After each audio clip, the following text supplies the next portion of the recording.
Morning students, आपका बहुत बहुत स्वागत है आपके अपने यूट्यूब चैनल अत्री एकेडमी पर। आज के इस वीडियो में हम पढ़ेंगे कक्षा छठी के विज्ञान विषय का तीसरा पाठ तंतु से वस्त्र तक। So students, let us learn together. सबसे पहले हम बात करते हैं तंतु किसे कहते हैं। तंतु वे पतली पतली लड़ियाँ हैं जिनसे मिलकर धागे का निर्माण होता है। जैसा कि आप इस चित्र में देख पा रहे हैं, ये एक धागा दिखाया गया है जिसको अगर हम ध्यान से देखें तो ये हमें बहुत ही महीन पतली पतली लड़ियों से बना हुआ दिखाई देगा। ये सभी पतली पतली लड़ियाँ मिल कर करके धागे का निर्माण करती हैं। इन सभी पतली लड़ियों को हम तंतु कहते हैं। हम देखते हैं कि वस्त्र जो हम पहनते हैं वो अनेक प्रकार के तंतुओं से बने होते हैं। उनके अंदर बहुत अधिक विविधता है। तो सबसे पहले हम एक क्रियाकलाप करते हैं जिससे हम वस्त्रों से तंतु निकालना सीखेंगे। इसके लिए हम एक वस्त्र का टुकड़ा लेंगे और किसी सुई या कोई अन्य सुई जैसी नुकीली वस्तु से उसके दागों को पृथक करके उन दागों की व्यवस्था को देखेंगे कि ये धागे किस प्रकार व्यवस्थित किए गए हैं। क्योंकि विभिन्न प्रकार के जो कपड़े हैं उनमें दागों की व्यवस्था अलग अलग तरह से देखने को मिल सकती है। जैसा कि इस चित्र में देखने को मिल रहा है, यहाँ ये देखिए, जूम करने पर हमें पता चल रहा है ये धागे किस प्रकार से व्यवस्थित हैं। यहाँ ये देखिए, इसी प्रकार से यह क्रियाकलाप आपके लिए है। आप अपने घर में विभिन्न जो ऐसे कपड़ों के टुकड़े हैं जिनका उपयोग अब नहीं हो रहा है, आप उनको लीजिए और यह देखिए कि उनमें जो धागे हैं वो किस प्रकार से व्यवस्थित किए गए हैं। यह आपका पहला क्रियाकलाप है। अब हम बात करते हैं तंतुओं के प्रकार की कि जिन स्रोतों से तंतु में प्राप्त होते हैं वे तंतु, उनके आधार पर तंतु दो प्रकार के होते हैं, प्राकृतिक तंतु और संश्लेषित तंतु। जो तंतु हमें प्रकृति से प्राप्त होते हैं, यानी पेड़ पौधे और जीव जंतुओं से, प्राकृतिक वस्तुओं से प्राप्त होते हैं, प्राकृतिक स्रोतों से प्राप्त होते हैं, हम उन्हें प्राकृतिक तंतु कहते हैं। इसके उदाहरण हैं रुई, जूट, रेशम और ऊन। अगर आगे हम बात करें हैं, ये जो प्राकृतिक रेशे हैं ये भी आगे दो प्रकार के होते हैं। यदि ये पौधों से प्राप्त होते हैं तो हम इन्हें पादप तंतु कहते हैं, और यदि ये प्राकृतिक तंतु हमें किसी जंतु से प्राप्त होते हैं तो हम इन्हें जांतव रेशे कहते हैं। इस प्रकार से हम कह सकते हैं कि जो प्राकृतिक तंतु हैं वो दो प्रकार के होते हैं, पादप तंतु और जांतव तंतु। पादपों से यानी पेड़ पौधों से प्राप्त होने वाले जो रेशे हैं या तंतु हैं उन्हें हम पादप तंतु कहते हैं। जैसे कपास, ये आपके सामने चित्र में जो दिखाई दिया गया है, यह रुई का रेशा हमें कपास के पौधे से प्राप्त होता है। और दूसरे चित्र में यहाँ दिखाया गया है वे रेशे जो हमें जंतुओं से प्राप्त होते हैं उन्हें हम जांतव रेशे कहते हैं। जैसे भेड़, इस चित्र में भेड़ के शरीर से भेड़ के बाल काट कर करे यह ऊन प्राप्त की जाती है। अब हम बात करते हैं संश्लेषित रेशों की या तंतुओं की। जो तंतु मानव रसायनों के द्वारा बनाता है, यानी वो प्राकृतिक स्रोतों से प्राप्त नहीं होते, जिन्हें मानव खुद बनाता है, उन्हें मानव निर्मित रेशे या कृत्रिम रेशे या संश्लेषित रेशे या संश्लिष्ट तंतु कहते हैं। तंतु या रेशे दोनों एक दूसरे के पर्यायवाची हैं। आप किसी भी शब्द का इस्तेमाल कर सकते हैं। अर्थात हम ये कह सकते हैं कि ये जो संश्लेषित तंतु हैं ये सभी के सभी अप्राकृतिक होते हैं, यानी किसी भी प्राकृतिक स्रोत से प्राप्त नहीं होते। इसके उदाहरण हैं रेयॉन, नायलॉन, पॉलिस्टर और प्लास्टिक। इस चित्र में आप जो देख पा रहे हैं ये रेयॉन से बने हुए वस्त्र हैं जो एक तरह से कृत्रिम रेशा है। यह पूर्ण रूप से कृत्रिम भी नहीं है और पूर्ण रूप से प्राकृतिक भी नहीं है। वास्तव में यह दोनों के बीच का एक कड़ी है, क्योंकि इसका जो कच्चा माल है, जो कच्ची सामग्री है, वह है काष्ठक लुगदी, यानी पेड़ पौधों से प्राप्त होने वाले सेलुलोज, जिसके ऊपर रसायनों के प्रभावों से इसको उपचारित करने के बाद बनाया जाता है, इसलिए यह संश्लेषित भी है। तो आगे हम बात करते हैं क्रियाकलाप के। अभी हमने पढ़ा कि जो प्राकृतिक रेशे हैं वो दो प्रकार के होते हैं, पादप रेशे और जंतु रेशे, और अतिरिक्त इनके एक जिसका मनुष्य निर्माण करता है उन्हें हम संश्लेषित या मानव निर्मित कृत्रिम रेशे कहते हैं। अब इस क्रियाकलाप के द्वारा हम यह पहचान करेंगे कि जो रेशे हमें दैनिक जीवन में देखने को मिलते हैं या जिनका उपयोग हम करते हैं वे वास्तव में किस स्रोत से हैं। तो चलिए सबसे पहले हम बात करते हैं। आपने इस क्रियाकलाप के लिए विभिन्न प्रकार के कपड़ों को या रेशों को प्राप्त करना है किसी ऐसे स्रोत से जहाँ से उनको लेने से किसी प्रकार का कोई क्षति ना हो, जैसे बिना उपयोग के कपड़े आदि। तो उन सभी रेशों को हम अलग अलग लेंगे और उनका परीक्षण करेंगे। सबसे पहला है पादप रेशों की पहचान करने का। कैसे हम पादप रेशों की पहचान कर सकते हैं? आप कोई पादप रेशे से बना कपड़ा ले लीजिए, जैसे कोई सूती कपड़ा है आपने लेना है, आप उस सूती कपड़े को ले सकते हैं। उसको सावधानी से चिमटी से पकड़ लीजिए और पकड़ने के बाद उसको बड़े सावधानी से जलाइए। जलने के बाद आप देखेंगे कि इसके जलने पर कागज़ के जलने जैसी गंध और राख प्राप्त होती है।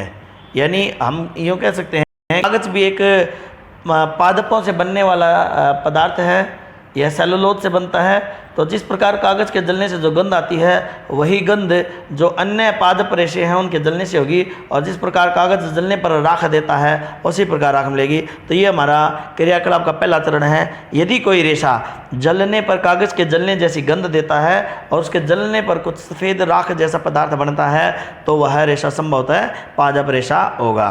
यह एक सरल परीक्षण है, एक सरल गतिविधि है। अन्य बहुत सारी गतिविधि है कि किंतु अपनी कक्षा के सत्र के अनुसार यह क्रियाकलाप हमारे को उचित है, जो बहुत ही सरल और सामान्य है। दूसरा होता है जांतव रेशों के लिए। जांतव रेशों के लिए भी आप कोई ऐसा कपड़ा लीजिए जो जांतव रेशों से बना हो, जैसे कोई ऊनी वस्त्र वगैरह। तो आप उसको रेशे के उसमें इस कपड़े में से रेशा निकालने के बाद उसको सावधानी से चिमटी से पकड़िए और अच्छी तरह से उसको जलाइए। जलने के बाद आप पाएंगे कि यह जलने पर जो मनुष्य के अपने श्रवण के बाल हैं उनके जलने जैसी गंध उत्पन्न करता है। यानी यदि हम बाल लेकर के अपने सिर से बाल लेकर के उसको जलाते हैं तो उसको जलाने पर जो गंध होती है एक विशेष प्रकार की गंध होती है जो हमें उस रेशे के जलने से प्राप्त होगी, जो हमें जंतुओं से प्राप्त होता है जैसे ऊन। और साथ ही साथ हम यह देखेंगे कि जलाए जाने पर जो ये रेशा है ये सिकुड़ कर एक गांठ जैसी रचना बना लेता है। अगला है संश्लेषित रेशा। यदि कोई कृत्रिम वस्त्र आपके पास है जैसे नायलॉन या पॉलिस्टर आदि, तो आप उससे भी एक धागा निकालिए और इसको सावधानी से चिमटी से पकड़कर जब इसको जलाएंगे तो आप पाएंगे कि इसके जलने पर एक गांठ जैसी रचना बनती है। लेकिन यहाँ अंतर यह आता है कि इसके जलने से जो गंध होती है वो किसी तरह से प्लास्टिक के जलने जैसी गंध होती है, क्योंकि प्लास्टिक जो है वह भी एक संश्लेषित रेशा है और जिस प्रकार प्लास्टिक रसायनों से बना है उसके जलने से जो गंध होती है उसके जैसे मिलती जुलती ही गंध अगर हमें किसी वस्त्र से जलने से प्राप्त हो रही है तो हम यह कह सकते हैं कि यह संश्लेषित तंतु है। और पीछे मैं फिर एक बार पुनः बताना चाहूँगा कि बाल जो है ये जैसे हम ऊन जो बात करते हैं, ऊन जो भेड़ की बाल है, जिस प्रकार हमारे अपने बाल हैं, ये एक हम भी एक जंतु हैं, मनुष्य भी एक जंतु है। इसके शरीर के जो बाल हैं उनके जलने से जो गंध होती है वैसे ही गंध जो ऊन है उससे जलने से या रेशम के जलने से प्राप्त होगी। तो इस प्रकार इस क्रियाकलाप के द्वारा आप यह जान सकते हैं कि जो रेशा आप इस्तेमाल कर रहे हैं उसका स्रोत क्या है, वह पादप रेशा है, जंतु रेशा या संश्लेषित रेशा है। अगला है हमारा पाठ्यक्रम के अनुसार हमने जिस रेशे का इस्तेमाल से अध्ययन करना वह है रुई। रुई क्या है? रुई एक प्राकृतिक पादप तंतु है जो कपास के पौधों से प्राप्त होता है। कपास का जो पौधा है ये एक ग्रीष्म ऋतु में उगने वाला यानी खरीफ की फसल है। खरीफ की फसल वह फसल होती है जो वर्षा ऋतु में बोई जाती है, जब या फिर ग्रीष्म ऋतु में बोई जाती है। ग्रीष्म के बाद आप देखते हैं बरसात होती है तो वसंत आता है, तो इसीलिए इसको हम वर्षा ऋतु में बोई जाने वाली या गर्मी में बोई जाने वाली फसल भी कहते हैं। कपास का पौधा एक झाड़ी है। झाड़ी से अभिप्राय है कि ये लगभग बहुत इसके जो शाखाएं हैं वो भूमि के बिल्कुल समीप से ही निकलना शुरू हो जाती है इसके तनों पर, और इसकी अधिकतम ऊंचाई 4 से 5 फुट या 6 फुट तक अधिक से अधिक इतनी होती है। तो ये सभी झाड़ी के लक्षण होते हैं। झाड़ी ऐसी होती है, पौधों को हम विभिन्न प्रकार से बांटते हैं, झाड़ी, शाख और वृक्ष आदि। तो यह है झाड़ी की श्रेणी में आती है। अगर हम बात करते हैं तो कपास के पौधे की, तो कपास के पौधे पर नींबू के आकार के फल लगते हैं। जो देखने में नींबू के जैसे प्रतीत होते हैं और नींबू के जितना ही इनका आकार होता है। इन फलों को हम कपास गोलक कहते हैं और इनको अंग्रेजी में कॉटन बॉल्स भी कहा जाता है। पौधे पर ये कपास गोलक लगने के 3-4 सप्ताह के भीतर ये कपास गोलक परिपक्व हो जाते हैं। परिपक्व होने के बाद ये सूखने लगते हैं और सूख कर इनके भीतर से जो कपास यानी जो बिनोला और सफ़ेद रेशा बाहर निकलता है, जिसको हम परिफुलन कहते हैं। जिस प्रकार आप इस चित्र में देख पा रहे हैं, यह कपास के पौधे की परिफुलन अवस्था दिखाई गई है। कपास के खेत में ये जो कपास गोलक है वह सूख जाने के बाद उससे निकलने वाला यह रेशा इस प्रकार से निकलता है, जो बिल्कुल उस प्रकार दिखाई देता है जैसे मानो एक सफ़ेद बर्फ़ की चादर, हिम की परत बिछाई गई हो। तो इसे हम परिफुलन कहते हैं। इस प्रकार हमने देखा कि जो रुई है वो कपास के पौधे के फल से प्राप्त होती है, यानी जो पौधे के फल लगता है कपास गोलक जिसको हम बोलते हैं, यह उसके भीतर मिलती है। उसके परिपक्व होने पर जब वह खुलता है तब हमें यह प्राप्त होती है। कपास की खेती सर्वाधिक अनुकूल होती है उगाना काली मिट्टी में। काली मिट्टी में इसकी जो उत्पादन क्षमता है वो अत्यधिक होती है। ये तो मतलब कपास का पौधा कहीं भी उग सकता है, लेकिन उसका पूर्ण विकास और उसका जो वृद्धि है वह हमें काली मिट्टी में सबसे अधिक देखने को मिलती है। इसलिए इसके लिए सबसे अनुकूल जो मिट्टी है वह काली मिट्टी है। अगर हम बात करते हैं उन राज्यों की जहां भारत में इसको उगाया जाता है, तो ये राज्य है महाराष्ट्र, गुजरात, हरियाणा, पंजाब, राजस्थान, तमिलनाडु और मध्य प्रदेश। अगला टॉपिक है कपास ओटना। कपास ओटना क्या है? कपास से रुई और बिनोला अलग करने की जो प्रक्रिया है उसे कपास ओटना कहते हैं। अर्थात रुई जो कपास गोलक से निकलने वाला जो रेशा है उस में दो चीज़ें हैं। रुई ये जो कपास का रेशा है और साथ के साथ रुई के जो कपास के बीज हैं, कपास के पौधे के जो बीज हैं वो उससे ढका होता है। जिन रेशों से वह ढका होता है वह होती है रुई। तो यह इस चित्र में देखिए, इस चित्र के अंदर ये दिखाया गया है सफ़ेद रंग के जो ये रेशे हैं ये रुई है और इसके भीतर जो काले रंग के ये दिखाई दे रहे हैं हमें, ये हैं बीज। ये हमें पौधे से प्राप्त होती है जिस प्रकार यह दिखाया गया है। इस कपास के गोले इसके कपास के भीतर रुई से ढके हुए बीज हैं।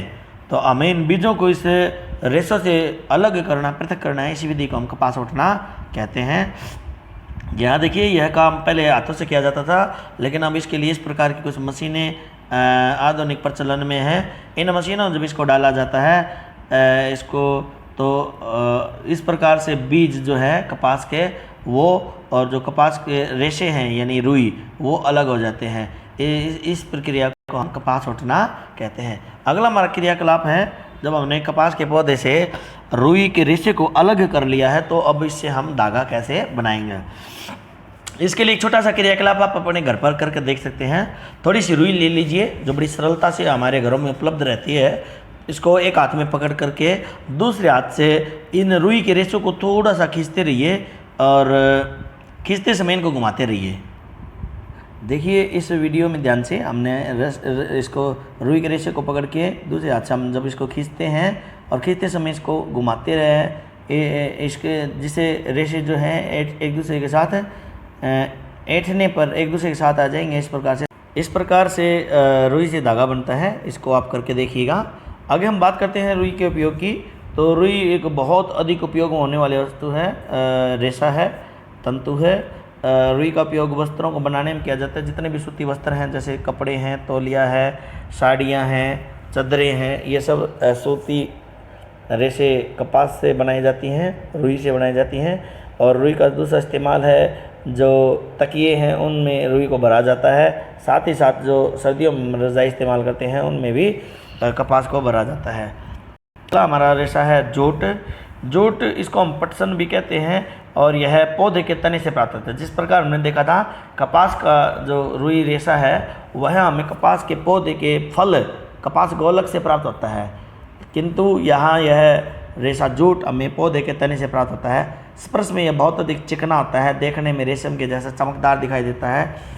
और कपास की तरह जूट भी एक खरीफ की फसल है जो वर्षा ऋतु यानी गर्मियों के अंतिम दिनों में बोई जाती है और जो जूट का पौधा है वह बहुत पतला और लगभग 9 से 10 फुट लंबा होता है।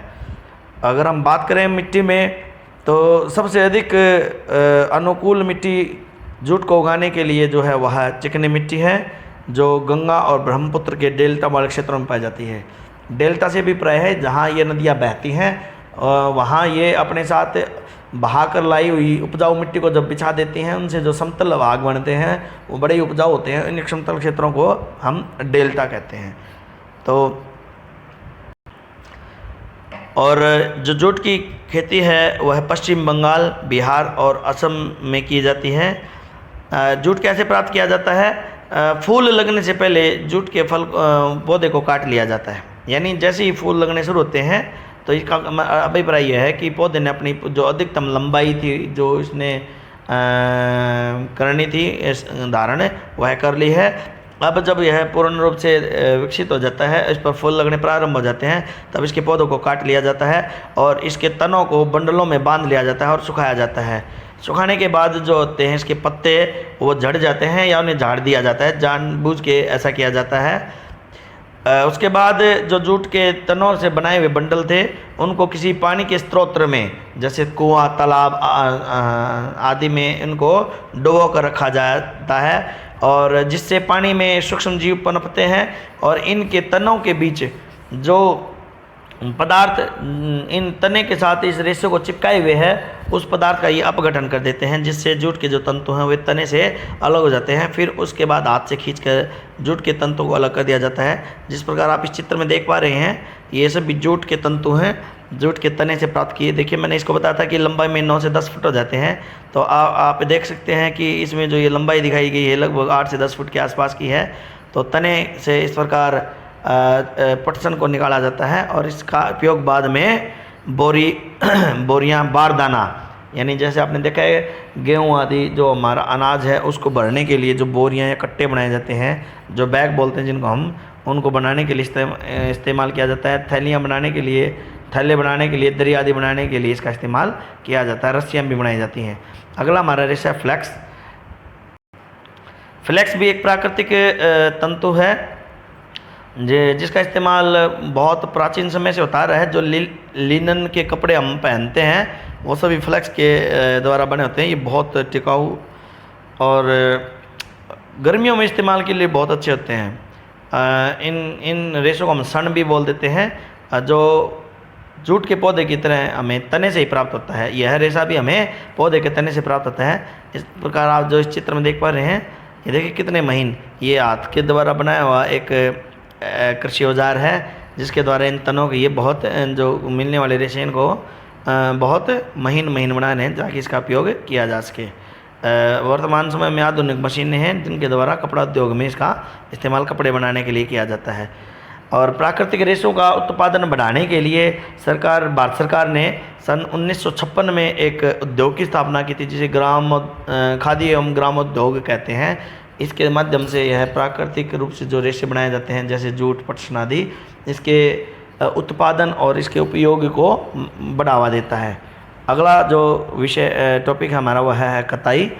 हमने पौधों से या जंतुओं से रेशा प्राप्त कर लिया। रेशा प्राप्त करने के बाद जो धागा है, रेशों से धागा बनाने की जो प्रक्रिया है उसको हम कताई कहते हैं। कताई एक सरल युक्ति हस्तक्रिया के साथ की जाती है, जिसको तकली कहते हैं। और अन्य जो हाथ से उपयोग होने वाला जो यंत्र है वह है चरखा। आप इस चित्र में देख पा रहे हैं, यह पिता अपने छोटे से बच्चे को प्रशिक्षण दे रहा है। हाथ में जो रुई का ये रेशा है, रुई के रेशे को यहाँ एक ये जो पिन है इसके साथ इस तरह से लगाया गया है, और यह पिन इस चकती के साथ मिली हुई है। जब यह चकती घूमती है तो इसके साथ बंधा हुआ यह धागा इस पिन को घुमाता है, जिसको हम तकली बोलते हैं। और इसके साथ घूमने के साथ साथ यह रेशे को खींचता है और घुमावदार गति के कारण, घूर्णन गति के कारण यह इस रेशे को घुमाता रहता है, जिससे रेशे ऐंठ करके एक धागे का रूप ले लेते हैं। यह प्रक्रिया कताई है। ये हाथ से भी की जाती है और इसके लिए बहुत अत्यधिक आधुनिक मशीनें भी आज के दिन इस्तेमाल में आती हैं। अगला चरण है बुनाई। धागों के दो सेटों को आपस में व्यवस्थित करके वस्त्र बनाने की जो प्रक्रिया है, यानी धागे से वस्त्र बनाने की जो क्रिया है, उसको हम बुनाई कहते हैं। और बुनाई की मुख्य दो विधियां हैं, वेविंग और निटिंग।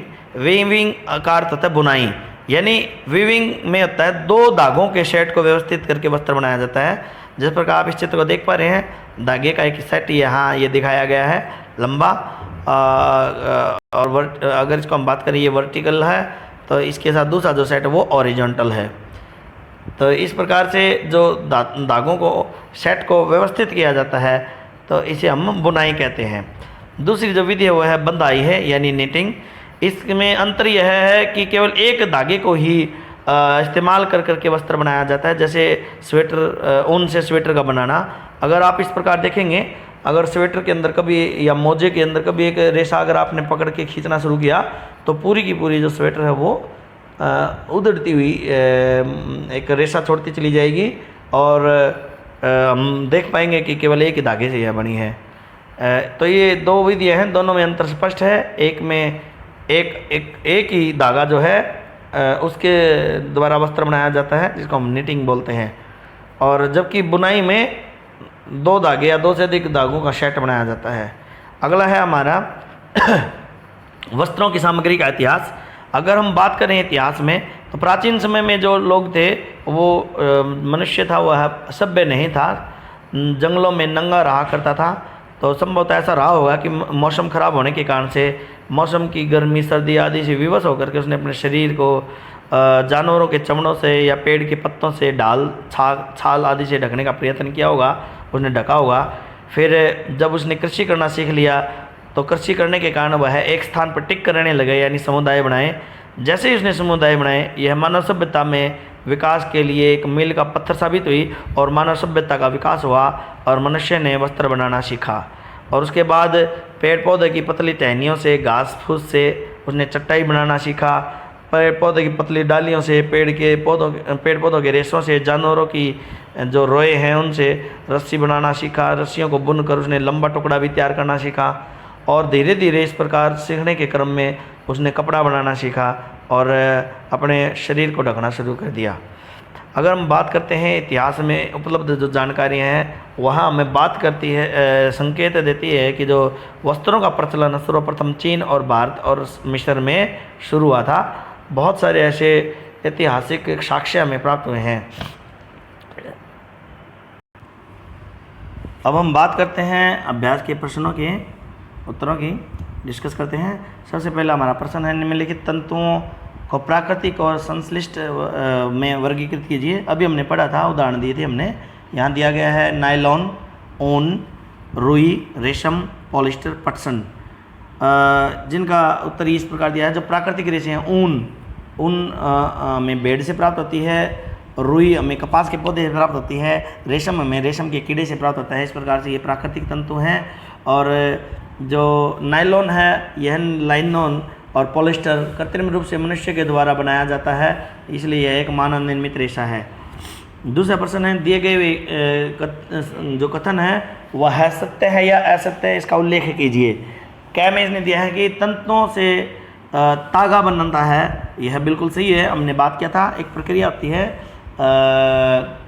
कताई, जिसमें हम धागे को काट करके तंतुओं को काट करके उसके धागा बनाते हैं, ये तो यह वचन सत्य है। अगला है हमारा ख, कताई वस्त्र निर्माण की एक प्रक्रिया है, यह भी सत्य है, क्योंकि जब हम वस्त्र बनाते हैं तो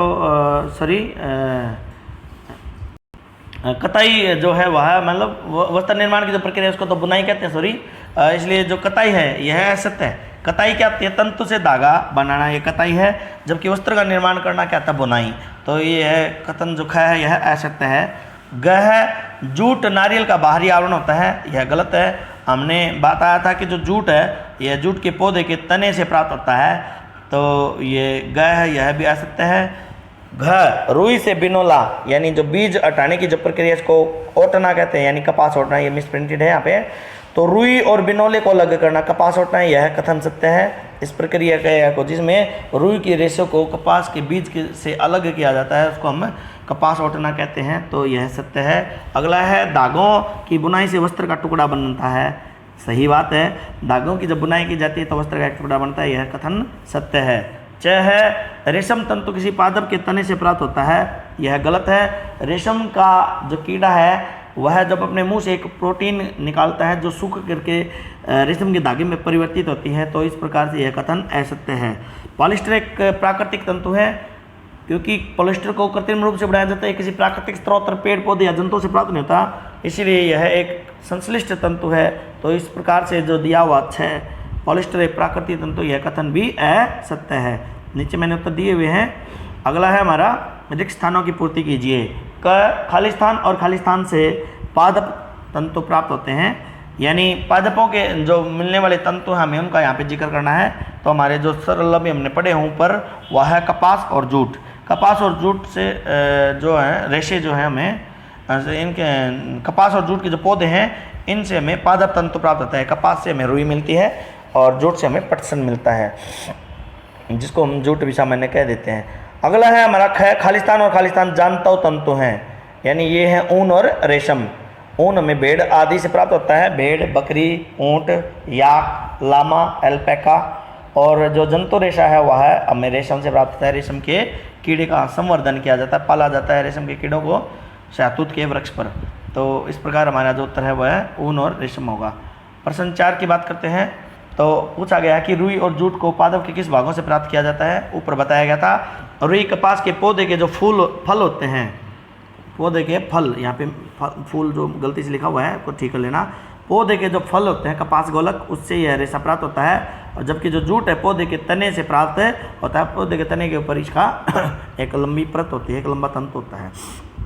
नारियल तंतु से, यानी नारियल आपने कभी देखा होगा, नारियल को अगर सूखा नारियल आप देखते हैं उसके ऊपर बाहर बहुत सारे रेशे होते हैं। तो इनका उपयोग कहाँ किया जाता है? इनका उपयोग किया जाता है रस्सी बनाने में या फिर पायदान यानी जो मैट जिसको हम बोलते हैं, घरों में आपने देखा होगा बाहर दरवाजे पर रखे रहते हैं, गंदे जूते आदि साफ जो इसके ऊपर हम पैर रख के चलते हैं, तो कोई गंदगी जो होती है वो यहाँ पायदान पर रह जाती है। अगला है तंतुओं से धागा निर्माण करने की प्रक्रिया को स्पष्ट कीजिए। हम इसको विस्तार से बता चुके हैं, मैंने एक आपको वीडियो भी बना के दिखाया था। तंतुओं में जो धागा बनाने की प्रक्रिया है उसको हम कताई कहते हैं। इस प्रक्रिया के दौरान जो रुई के टुकड़े को या किसी अन्य रेशे को जब खींचा जाता है, खींचते समय उनको इस प्रकार से घुमाया जाता है कि वो ऐंठ जाते हैं, और ऐंठने पर ये तंतु आपस में एक दूसरे के आस पास आ जाते हैं। बिल्कुल पास आने के बाद ठीक है ये धागे का निर्माण करते हैं। इसी के साथ हमारा यह वीडियो पूरा होता है। मैं सभी छात्रों से और दर्शकों से रिक्वेस्ट करता हूं कि आप YouTube चैनल छोड़ने से पहले इसको सब्सक्राइब कर लीजिए और साथ में घंटे का बटन दबाकर इसको नोटिफिकेशन ऑन कर लीजिए, ताकि जब भी कोई वीडियो अपलोड होगा उसकी जानकारी आपको समय रहते मिल सकेगी। Thank you very much for watching this video. Please share, subscribe and comment like.